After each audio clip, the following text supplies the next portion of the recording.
Senhor Jesus, essa é a mensagem do nosso coração para Ti, meu Pai. Nos envolva com a Tua glória e com o Teu poder. A Tua majestade é real, Senhor. Que ela continue sendo aqui conosco. Jesus, esse altar é para o Senhor. Essa live é para o Senhor. Essa iluminação, essa filmagem, todos nós somos para o Senhor. Nos envolva, Espírito Santo, porque precisamos do Senhor para a Tua honra e glória e louvor. Amém. Glória a Deus. Irmãos, essa semana pode ser que esse assunto já tenha um bom tempo sendo veiculado, mas foi essa semana que eu tive o prazer de ouvir falar sobre esse tema da positividade tóxica.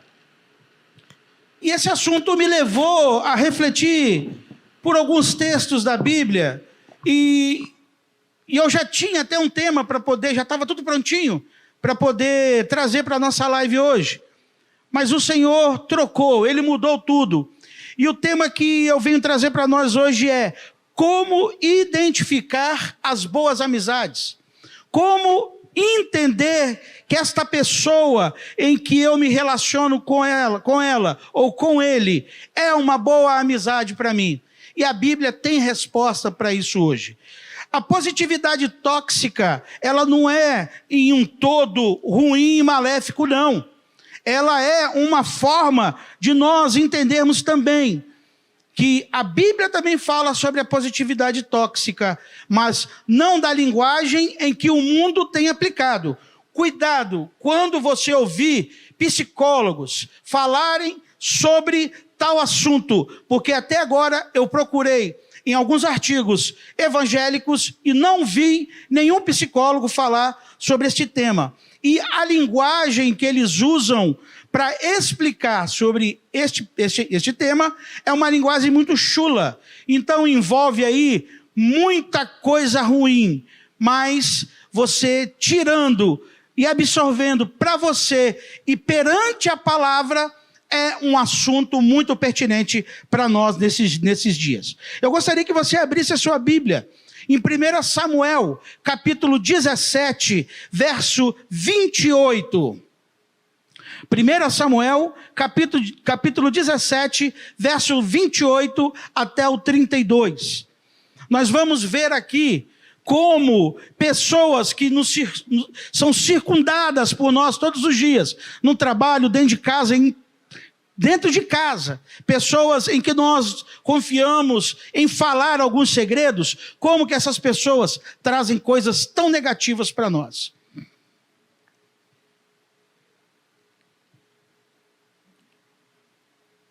Ouvindo Eliabe, seu irmão mais velho, falar aqueles homens, acendeu-lhe a ira contra Davi e disse: por que desceste aqui?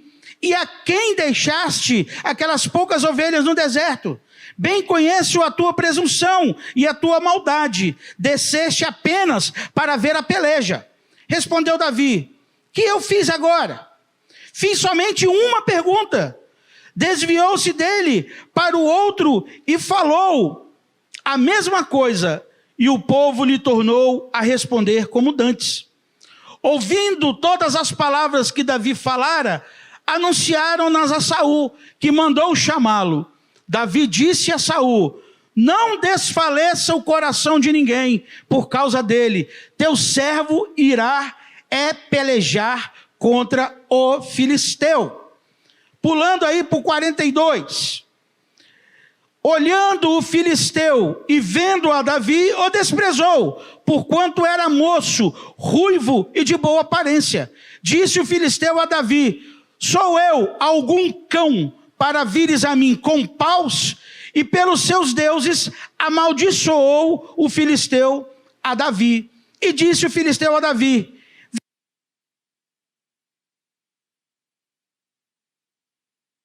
feras do campo.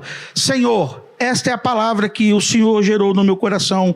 Nos abençoe em nome de Jesus. Amém. Davi recebe uma ordenança do seu pai: vá até o campo onde estão os seus 3 irmãos.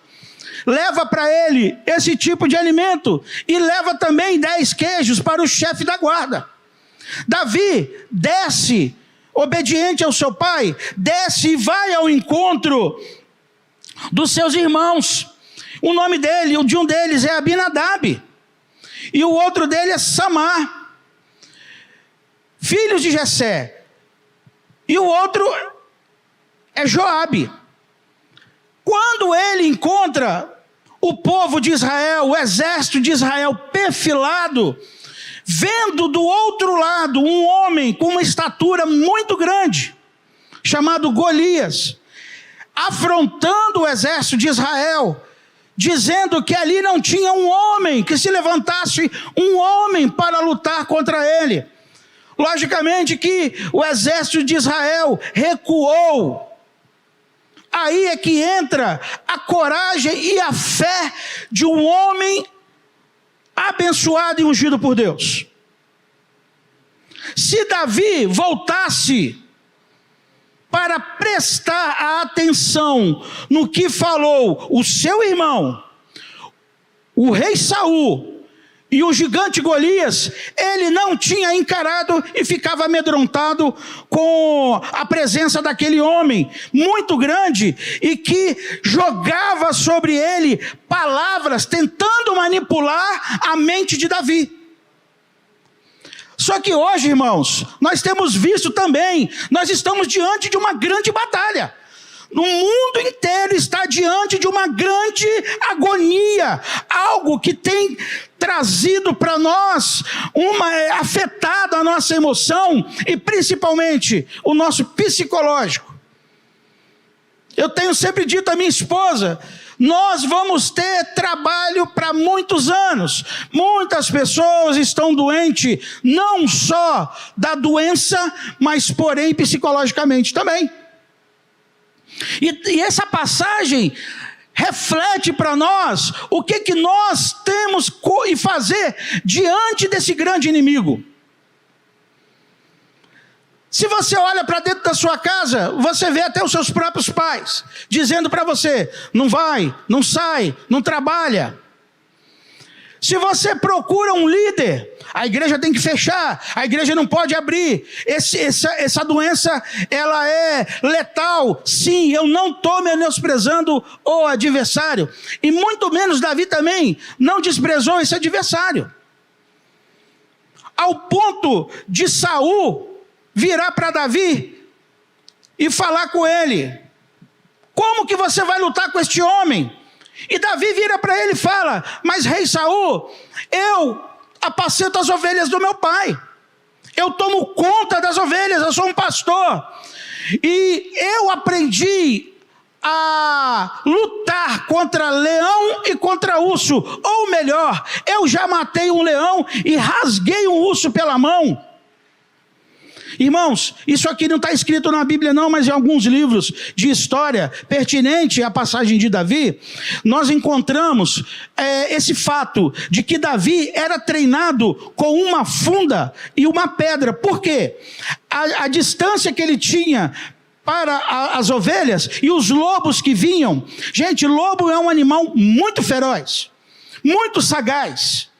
E Davi, quando via que o lobo ia atacar a ovelha, ele pegava uma pedra, ele não tinha tempo de correr por dentro das ovelhas para resgatar aquela e tirar da boca do lobo a sua ovelha. Então o que ele treinou? Ele treinou com aquela funda e jogava e acertava o lobo. Deus tem feito isso com nós. Deus tem nos preparado para essa batalha. Deus tem nos dado armas espirituais para lutar contra essa batalha. Algumas pessoas julgam que o cristão ele é imortal. Nós somos imortais, mas porém não nessa terra. Teve um internauta que criticou a postagem de um irmão que lamentou a morte do irmão Lázaro e citou até a Anastácia. Aí ele perguntou, cadê o Deus que eles apregoavam? Mais uma vez eu torno a dizer, quem que está fora de não ser contaminado? Mas há no nosso coração uma palavra pequenininha chamada fé. Só que a fé, ela não é uma coisa que vem de mim, eu construo a fé. Eu busco ela e trago para mim e vou alimentando e me alimentando disso todos os dias, me esforçando a cada momento, lendo a palavra do Senhor, buscando amigos para orar, reunindo com grupos de oração e intercessão, fazendo propósitos de oração.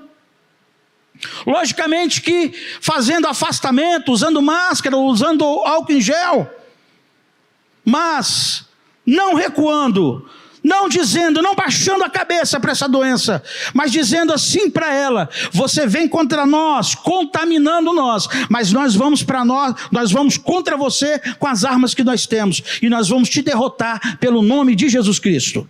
Você pode estar nos afrontando agora, mas lá na frente nós vamos cantar o hino da vitória, e nós vamos aplaudir ao Senhor, porque Ele não deixou a sua igreja, Ele não abandonou a sua igreja, Ele não desprezou a oração dos seus profetas.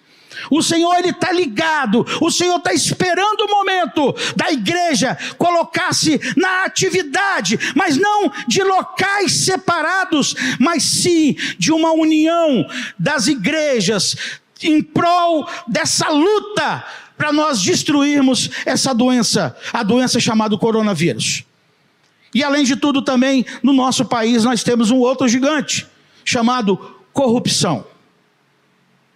Alguns anos atrás, bem atrás, há uns 2 anos atrás mais ou menos, nosso país era entregue nas mãos de pessoas que não tinham a responsabilidade com o evangelho.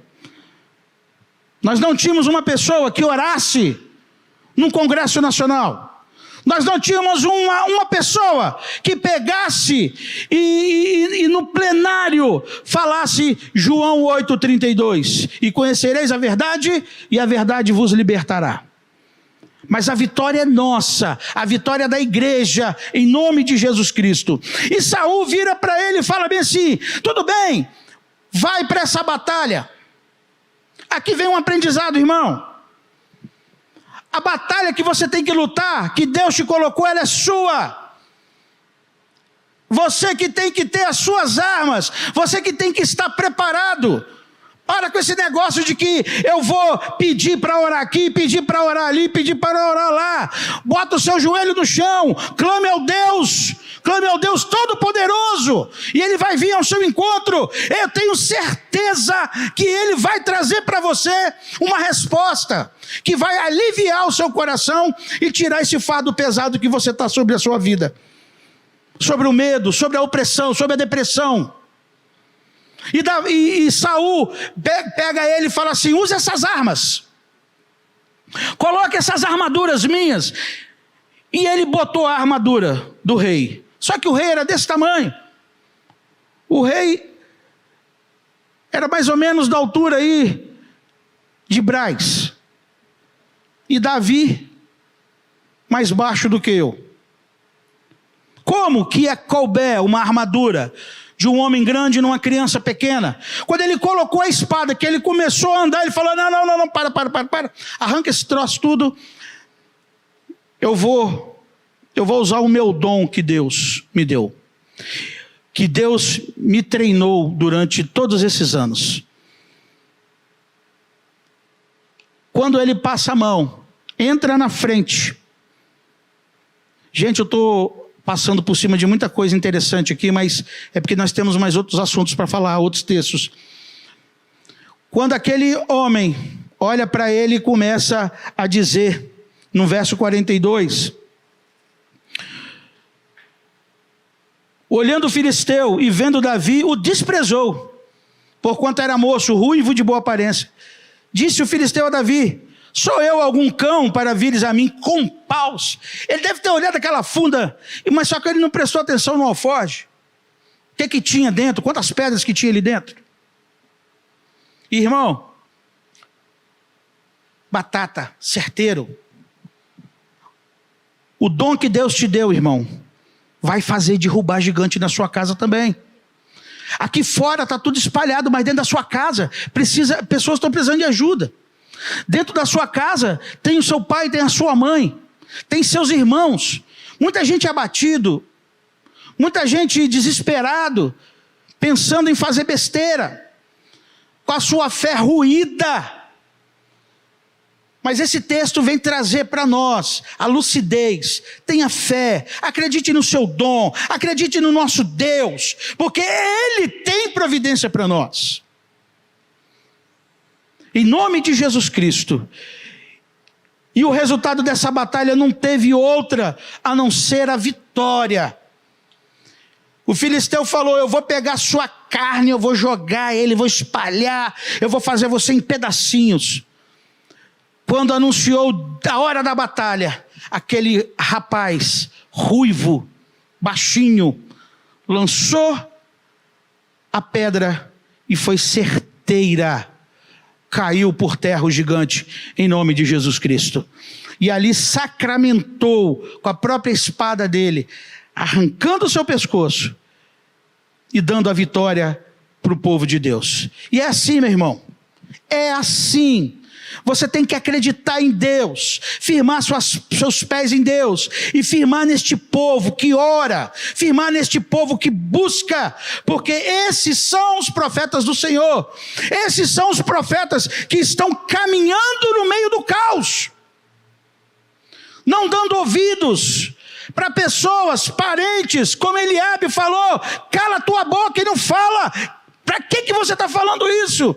Quando ele chega perto do rei, o rei fala bem assim: mas não dá para você. Mesmo assim, Davi não se abateu. Davi, na frente de Eliabe, ele correu, ele procurou outras pessoas e disse: o que o rei falou mesmo? E está aí profecias que nós vamos vencer, nós vamos passar por cima desta batalha, nós vamos vencer esse Covid, nós vamos vencer a corrupção do nosso país, em nome de Jesus Cristo.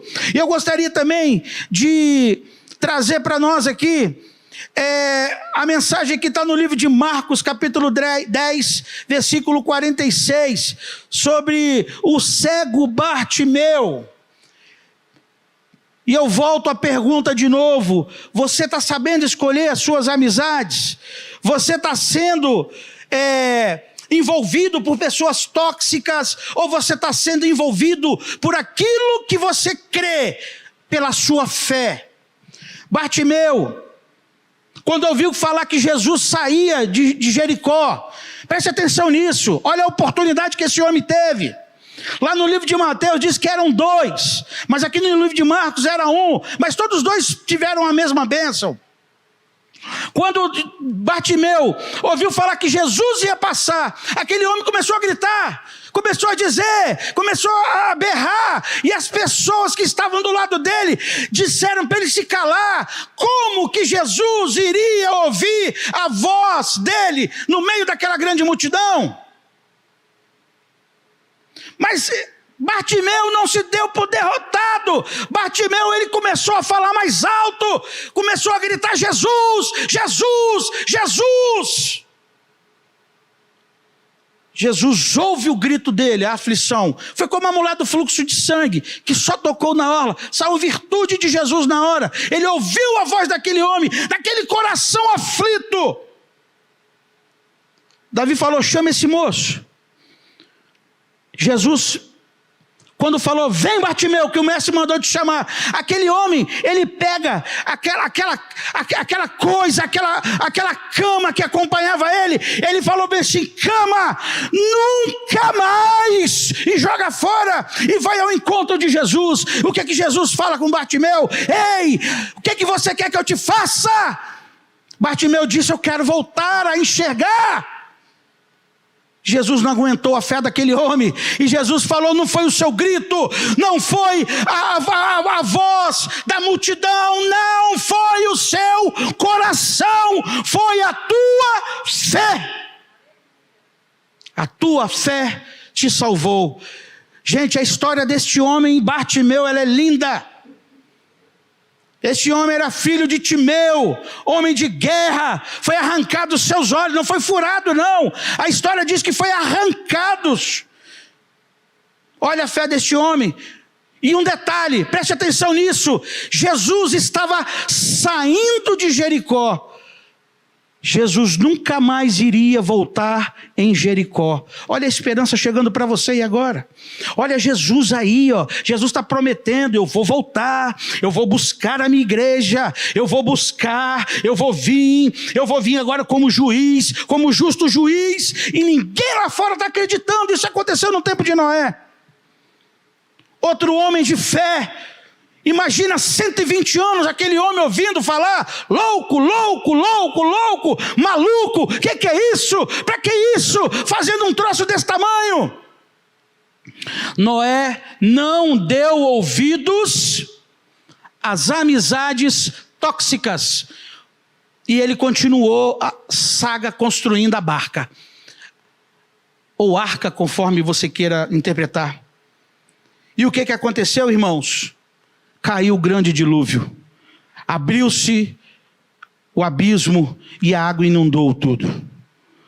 Imagina se ele desse ouvidos às pessoas que iriam lá criticar ele. Como que você vai pregar isso? Como que você vai betumar isso? Como que isso vai flutuar? Como eu acabei de dizer, irmãos, busca essas pessoas loucas, essas pessoas de oração, essas pessoas que gostam de orar a Deus. Eu vou até usar um termo aqui que um irmão gosta muito de usar, eu acho tremendo. Vamos ficar chapados na presença de Jesus? Vamos ser cheios do Espírito Santo?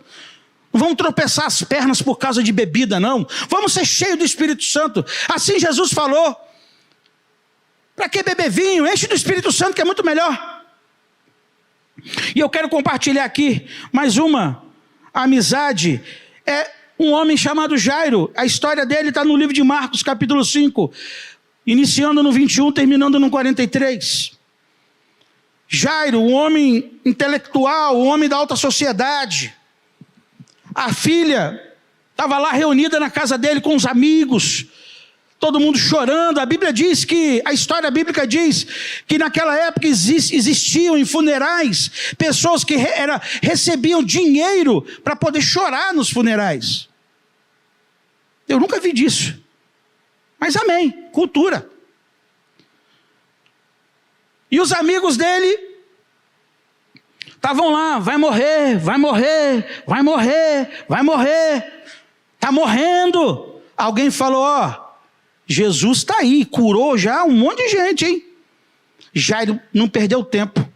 O que Jairo fez? Foi atrás de Jesus. E chega lá, ele tem aquele encontro com Jesus e fala: a minha filha está lá morrendo, eu queria que só fosse lá em casa. Gente, eu fico imaginando o desespero de um homem como Jairo, quando ele chega perto de Jesus e falando que a filha estava lá morrendo, e Jesus: ei, crê somente. E Jesus, todo lugar que ele ia tinha multidão. E Jairo começou a acompanhar. Gente, eu estou parafraseando muita coisa, tá? E Jairo começou a caminhar com aquela multidão e ia Jesus. E sempre olhando para Jesus. Jesus, a minha filha. Jairo, creia somente. Irmãos, se Jairo parasse para dar ouvidos àquelas pessoas que estavam na casa dele, Jairo não queria até Jesus.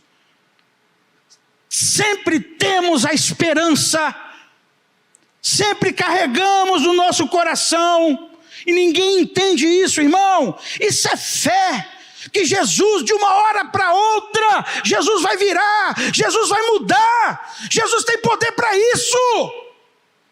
Mas o problema é que nós não sabemos esperar o tempo, e não sabemos lidar com a palavra perda. Eu perdi a minha mãe. E aquele sentimento, que isso está incluído nesse positivismo tóxico. Eu tentava viver o luto da minha mãe.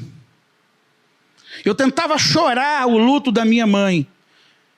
Mas todas as vezes que aquela angústia vinha no meu coração, sempre o Senhor me dava um sonho com a minha mãe. A minha mãe, em nome de Jesus, serviu a Jesus o tempo todo que ela esteve nessa terra. E a mensagem de Jesus era sempre a mesma: ela está no seio de Abraão. E aquilo me confortava. E eu não conseguia viver o luto. Por quê? Quando eu pensava na tristeza, eu via a alegria. Eu via e ouvia o que Jesus falava comigo, por intermédio dos sonhos, por intermédio da revelação. Assim também foi com a Luciane, quando perdeu o pai. Assim nós temos visto a Gláucia, na perda do seu Neemias. Temos a tristeza da perda, porque eram pessoas que era dia a dia, cotidiano. Não saía de casa sem passar lá. Falei, mamãe, passei aqui só para te dar um cheiro, porque eu não vivo sem esse cheiro. Mas eu aprendi que nós não vivemos sem o cheiro da presença do Espírito Santo. Meu Deus, nós não conseguimos viver sem sentir essa graça. Irmão, meu Jesus, eu não sei explicar, mas é uma coisa que é para louco. Oh, que loucura maravilhosa. Que coisa abençoada é servir a Jesus. E vai Jairo. Jesus, a minha filha. Jesus, a minha filha. Jesus, quando chega na casa de Jairo, o que Jesus diz? Afasta todas essas pessoas. Tira de dentro de casa. Só vai entrar eu, você, sua esposa e 3 discípulos meus. Sabe por causa de quê, irmão? Quando nós não assimilamos, como eu já disse, a palavra perda, perder. Mas quando nós ganhamos, nós ficamos um pouco acanhados em falar, em testemunhar das nossas vitórias. Mas a derrota, meu Deus, se tivesse um microfone, nós falaríamos para o mundo inteiro, pegaríamos um avião, amarrasse uma faixa atrás dele e dizendo assim, ó, eu perdi tal coisa, mas a vitória nós não falamos. Uma falha que nós temos. A pessoa quando pega o microfone e fala assim, conta a sua bênção, a pessoa se trava, ela para, ela não testemunha. E a Bíblia diz que um testemunho vale mais do que 1000 palavras.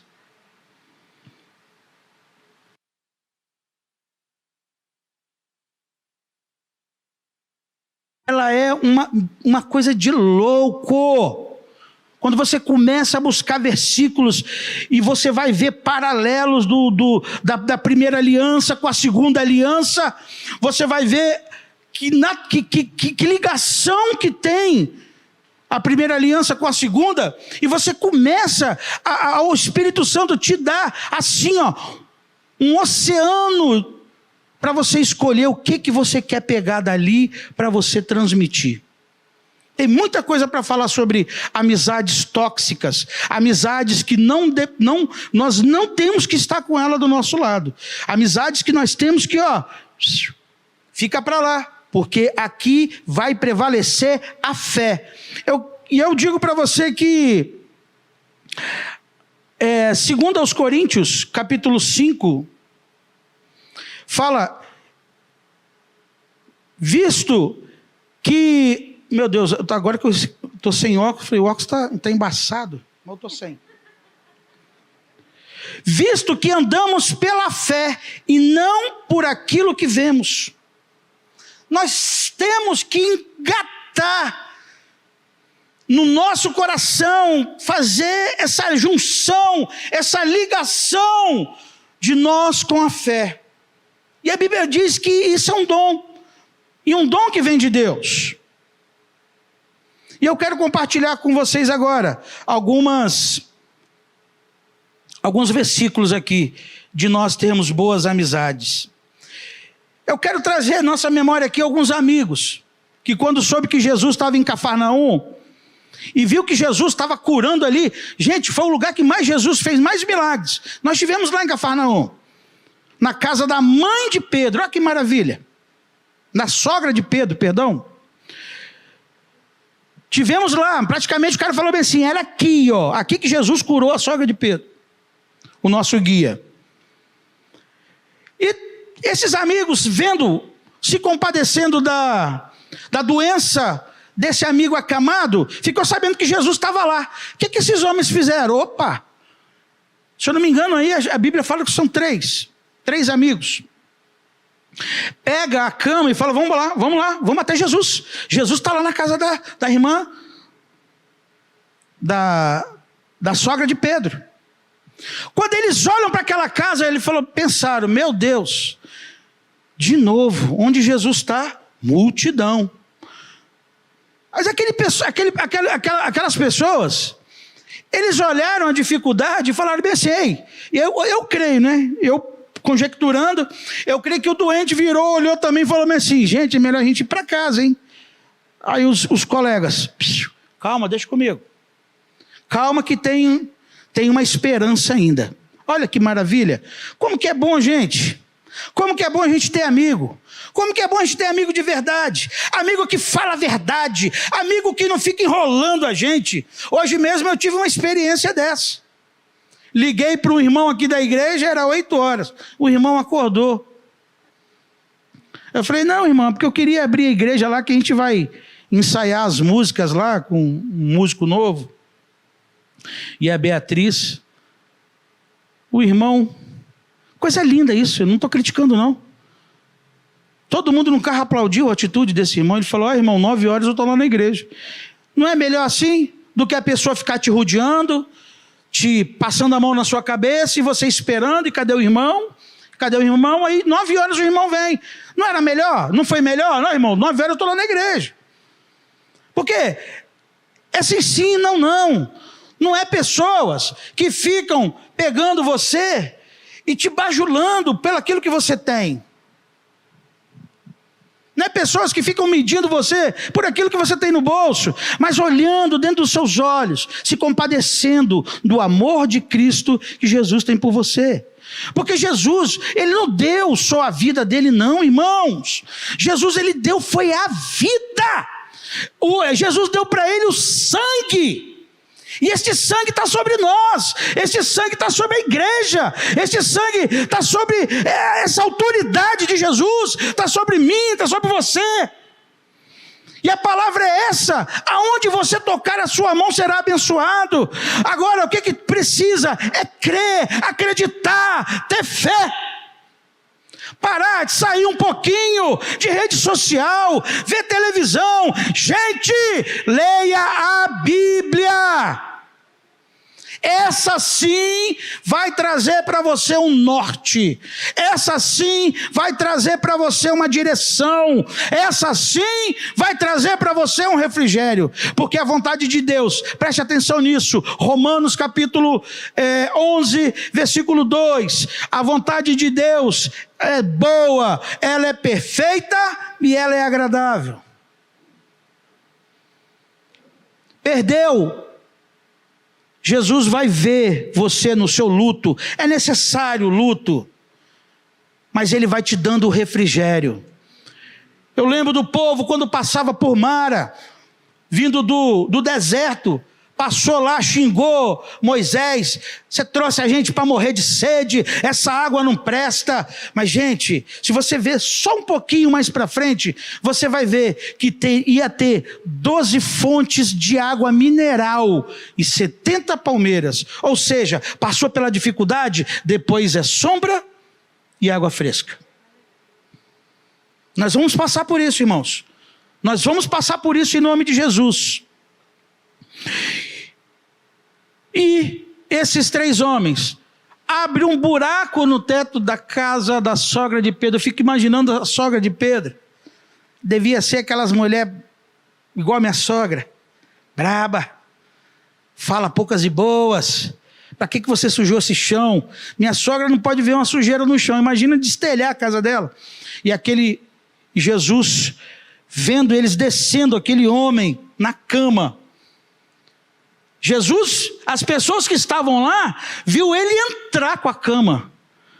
Mas os que viram ele na cama deitado, viu ele sair segurando a cama. Porque Jesus olhou para a fé daqueles 3 amigos e curou aquele homem. Vamos lá. E para fechar, aqui eu fecho em Lucas capítulo 15, versículo 11 até 32. Filho pródigo.